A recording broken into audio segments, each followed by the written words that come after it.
nimeulizwa, lakini nimeulizwa katika hali ya kwamba mtu amesikia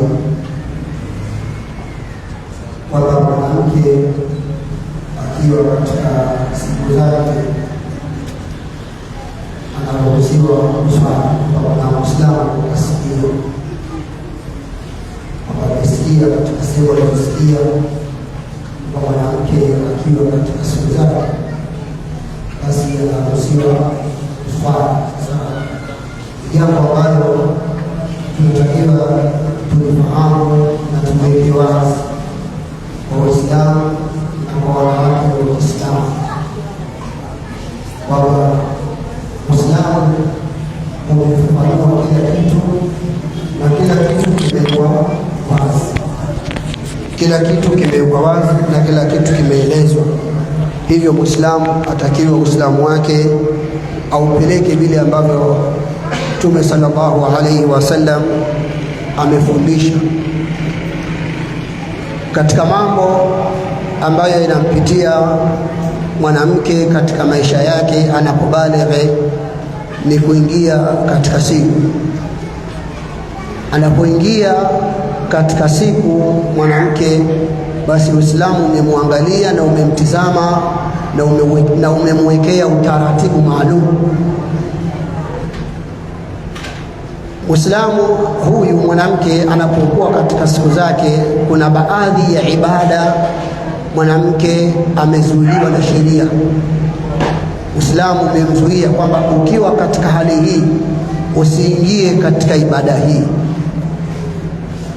Na siku moja Mtume sallallahu alaihi wasallam alipokuwa akizungumza habari za wanawake, akasema kwamba mwanamke katika miongoni mwa mapungufu yake ana mapungufu ya akili na mapungufu ya dini.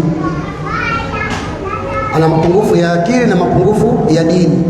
Wakamuuliza, hayo mapungufu ya akili yanatoka wapi na hayo mapungufu ya dini yanatoka wapi? Mtume sallallahu alaihi wasallam akafafanua, akaeleza kwamba upungufu wake wa akili akastadili na aya yake Allah tabaraka wa taala katika ushahidi pale Allah subhanahu wa ta'ala alipoweka utaratibu kwamba wakiwa wanawake basi wawe wanawake wawili, farajulun au mra'atan, ima awe mtu mwanaume mmoja au wanawake wawe wawili. Mwanaume awe mmoja, lakini kama ni wanawake, kama mshahidi ni mwanamke, basi wawe wawili. Huyu mmoja anaweza akamkumbusha mwenzake akisahau. Kisha akaja katika upande wa dini akasema Mtume sallallahu alaihi wasallam kwa maana ya hadithi yake kwamba hujaona kwamba huyu mwanamke akiingia katika siku zake akiwa katika ile ada yake hafungi wala haswali? Kwa hiyo hapa ndipo yalipopatikana mapungufu yake ya dini, kwamba anapoingia katika siku zake, anapoingia katika ada yake, kuna vitu kazuiliwa asivifanye. Cha kwanza ni kuswali. Haruhusiwi kuswali mpaka pale atakapotoharika. Cha pili ni funga. Haruhusiwi kufunga akiwa katika hali hiyo,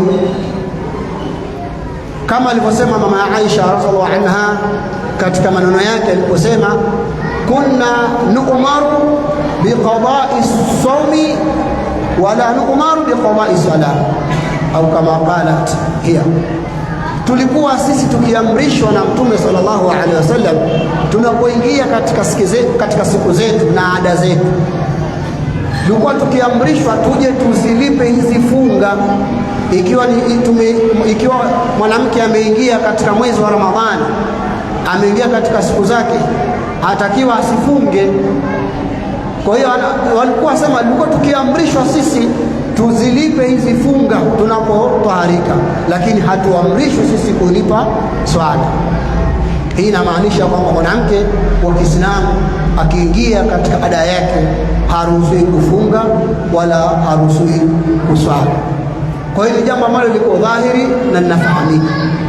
Kwa hiyo kidogo itashtusha mwanamke wa Kiislamu akisikia habari katika mtandao au katika maeneo yote kwamba nimesikia kwamba mwanamke akiwa katika ada yake anaweza hata akaswali hata akafanyaje. La, hivyo ni kinyume na Uislamu. Kwa hiyo hilo ni jambo ambalo linatakiwa mwanamke wa Kiislamu alifahamu kwamba akiwa katika siku zake kuna mambo amezuia kisheria asiyafanye. Miongoni mwa hayo, asiswali mpaka atakapotoharika na asifunge mpaka atakapotoharika. Kwa hiyo hizi ahkamu ambazo atakiwa mwanamke azifahamu. Tukiangalia katika ahkamul hayd, katika hukumu za ada ya mwanamke atakiwa awe makini sana katika kumakinika na hii ada yake, kwa sababu kuna baadhi ya wanawake wanatahawun, wanafanya uzembe, wanazembea katika utekelezaji wa swala. Utakuta mwanamke tayari ameshakamilisha ada yake, lakini haswali kwa madai kwamba bado sijajitaharisha, hali ya kuwa ameshamaliza siku zake. Hii ni kosa. Anatakiwa akitaharika akimbilie kujitaharisha ili aswali. Huo ndio utaratibu wa dini unavyoeleza. Utamkuta mtu anataharika, muda wake tayari umefika, lakini akwambia nasubiria kesho nianze vizuri, nitaanza swala ya alfajiri au nitaanza swala ya dhuhuri. Hizi nyingine asema bado sijajitaharisha, sijaoga bado. Hiyo sio hukumu ya kisheria. Maadamu umetaharika, ameshamaliza katika ada, atakiwa ajitaharishe na aoge. Lakini upande mwingine pia baadhi ya wanawake wanatahawun, wanakuwa ni wenye kuzembea kuswali.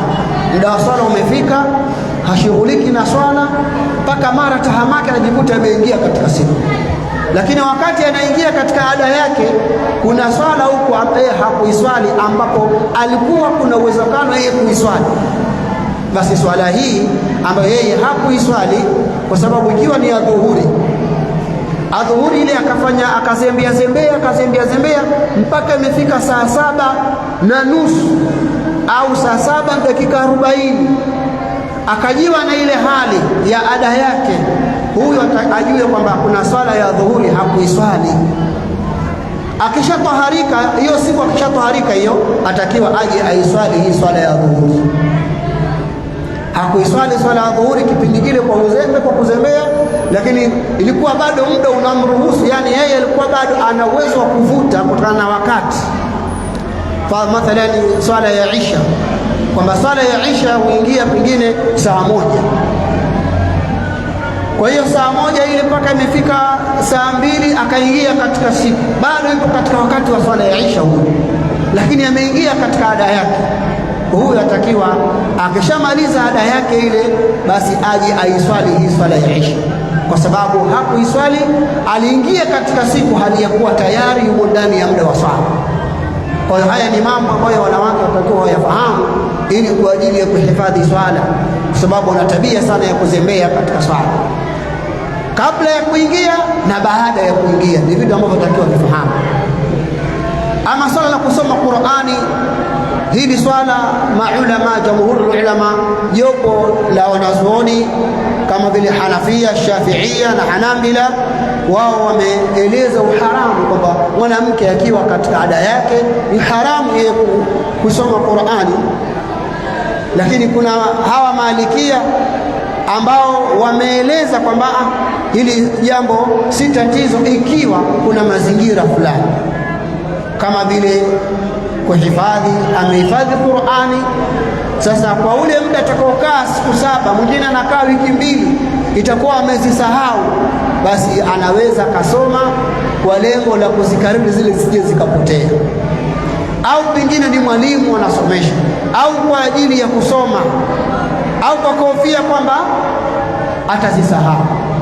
Wakasema anaweza akafanya hivyo, au anaweza akasoma kwa kutumia njia ya simu basi na kushika msahafu, au kama atasoma kwenye msahafu basi usiwe ameushika yeye moja kwa moja, kuwe na hail maana yake kizuizi, labda pengine kuna kibao kama hicho, msahafu kwa juu ya kibao, anaweza akasoma. Hawa ni baadhi ya maulama waliojua kwamba anaweza akaisoma Qur'ani katika mazingira kama haya. Vile vile kushika masafu, jambo ambalo hilo limekatazwa, halina mjadala kwamba sishike msahafu ikiwa katika hedhi. Yani kushika msahafu moja kwa moja pasi na kizuizi ni jambo ambalo limekatazwa, haruhusiwi. Lakini anaweza akaleta istighfari, anaweza akaleta dua mbalimbali ambazo takiwa zilete katika utaratibu wa maisha yake kila siku. Zile dua za asubuhi na jioni, dua za kulala, za kuingia chooni na nyinginezo, anaweza akazileta kama kawaida. Kilichozungumzwa ni kusoma Qur'ani. Hapa ndipo wanazuoni walipotofautiana. Jamhuri ulama wameridhia, lakini wapo wanazuoni ambao wamesema ikiwa kuna mazingira kama haya anaweza akasoma. Kwa hiyo kubwa ni lile kwamba mwanamke akiwa katika hedhi, akiwa katika ada yake, haruhusiwi kuswali wala haruhusiwi kufunga. Na uwezi kusikia mtu yoyote akasema kwamba hata akiwa katika hedhi anaweza akaswali. Uwezi kusikia kitu hicho, hata iwe kuwe kwamba kuna makundi mangapi ambayo yanajinasibisha na Uislamu, hakuna mwenye uwezo wa kusema hivyo. Kwa hiyo ni mambo ambayo mwanamke wa Kiislamu atakayefahamu na ayaelewe na ayafanyie kazi, na Allah atupe taufiki. Na kina mama wajitahidi sana wasome dini yao na waifuatilie ili waweze kuwa katika mwanga uliokuwa sawa. Naam.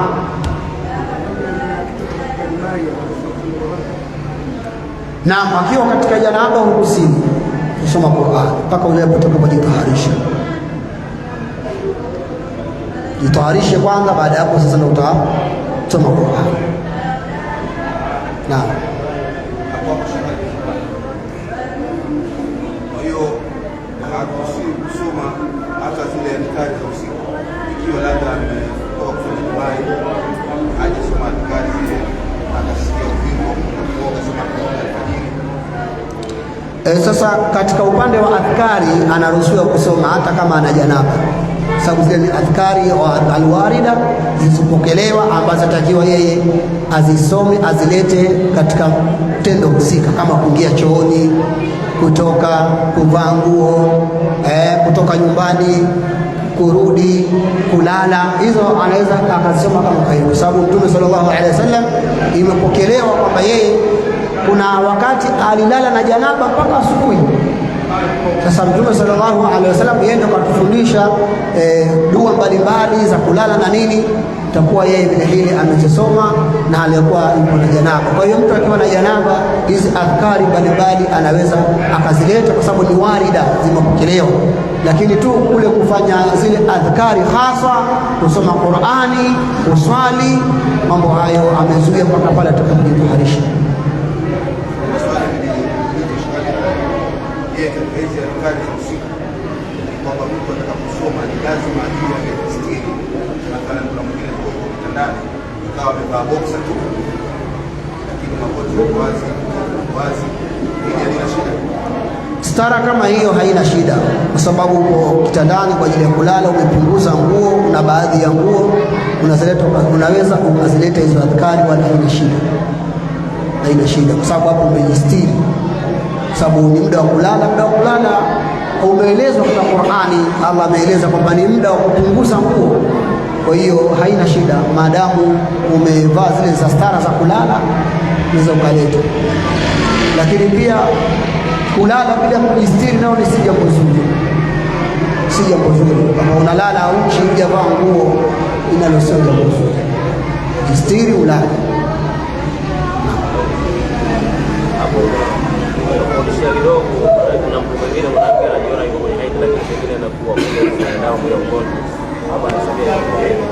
Naam, katika hedhi kama ulivyotangulia kusema zimegawanyika katika sehemu kuu mbili. Kuna ile hedhi au ada ile ambayo mwanamke yupo nayo ambayo inamjia kila mwezi.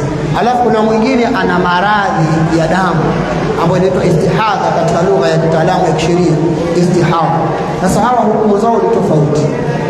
Huyu mwanamke ambaye ana damu hii ya istihadha ya ugonjwa, ni maana hakatikiwi na damu muda wote, yeye ana mtihani huo.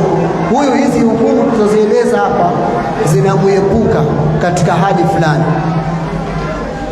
Huyu mwanamke ambaye yuko katika hali ya istihadha, kuna hali ambazo za kisheria atakiwa zijue.